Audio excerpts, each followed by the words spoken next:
اتنا خیال کہ اگر آپ کا اونٹ جو ہے بیمار ہو گیا راستے میں ایک سفر میں، تو وہ کیا واقعہ ہوا؟ جی یہ سفر حج کا واقعہ قبلہ غازی صاحب. اچھا جی دو اس میں مطلب واقعات ملتے ہیں. ایک تو یہ ہے کہ اونٹ کو ٹھوکر لگی اور آپ بھی نیچے تشریف لے آئیں. ٹھیک. یا پھر یہ کہ اونٹ بیمار ہو گیا تو جو ہے چل نہیں سکتا جی تھا. ہاں. تو اس وقت بڑا خوبصورت واقعہ ہے یہ. آپ نے اشارہ کر دیا تو اس کو بیان کرنے میں بھی لذت ہے کہ آپ نے رونا شروع کر دیا. تو پیارے آقا صلی اللہ تعالی وسلم نے آپ کو جو ہے وہ خاموش کروانا چاہا. وہ صحیح آپ صلی اللہ علیہ وسلم کا ارشاد گرامی کہ یہ نگینے ہیں، عورتیں آپ گینے ہیں.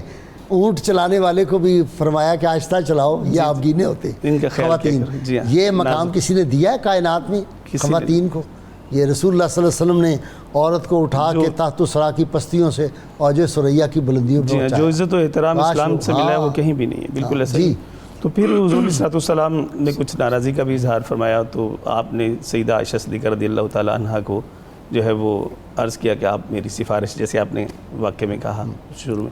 نہیں وہ اونٹ جب وہ رونے لگ گئیں، اس پہ آپ دیدہ ہوگی تو آپ نے حضرت زینب بنت جہش رضی اللہ تعالیٰ عنہ سے فرمایا کہ آپ اپنا، ان کے پاس اضافی اونٹ تھا تو آپ نے فرمایا ان کو اونٹ دے دو. اور پھر یہ بات جو خاص طور پہ جو میں چاہ رہا ہوں کہ آپ بیان کریں وہ یہ ہے کہ فرماتی ہے جب میں رو رہی تھی تو آپ صلی اللہ علیہ وسلم اپنے چادر مبارک سے میرے آنسو بار بار.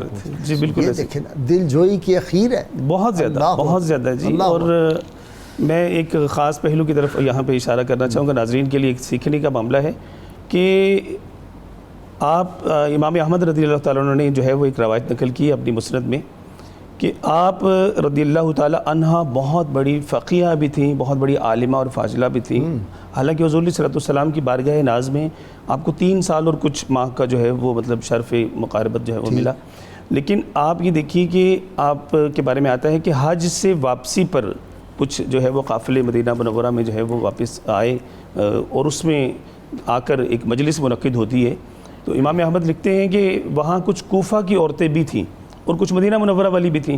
تو اہل مدینہ والی جو ہیں ان سے کوفہ والی نے کہا کہ اگر آپ نے کچھ سوال کرنا ہے تو کریں، نہیں تو ہمیں اجازت دیجیے کہ ہم کچھ پوچھنا چاہتی ہیں. تو انہوں نے کچھ اپنے جو خواتین کے مسائل ہوتے ہیں اس حوالے سے کچھ سوال کیا اور اس کے بعد پھر یہ پوچھا کہ ہم اپنے گھروں میں مٹی کے مٹکوں میں نبیذ بناتی ہیں. نبیذ کھجور کا ایک شربت ہوتا ہے جو مدینہ منورہ میں بنایا جاتا تھا. تو اس میں کیا ہمارے لیے اس کی اجازت ہے؟ تو آپ سیدہ صفیہ رضی اللہ تعالیٰ عنہا جو ہے وہ ان کو ارشاد فرماتی ہیں، صرف یہ نہیں بتاتی کہ حضور علیہ الصلوۃ والسلام نے منع فرمایا اور اس میں نبیذ نہیں بنانی، بلکہ آپ دیکھیے یہ مبلغین کے لیے سیکھنے کی بات ہے کہ آپ یہ بتاتی ہیں کہ تمہارے لیے ضروری ہے کہ تم اپنی کھجوروں کو صاف کرو اور ان کو اگر نبیذ بنانا چاہتی ہو تو پھر انہیں جو چمڑے کے مشکیزے ہوتے ہیں اس میں ڈال کے، پانی ڈال کے ان کو لٹکا دو کہ مٹی کے مٹکے میں اگر نبیذ بنائی جائے گی تو اس میں اندیشہ ہے، گمان ہے کہ اس میں نشہ پیدا ہو جائے گا.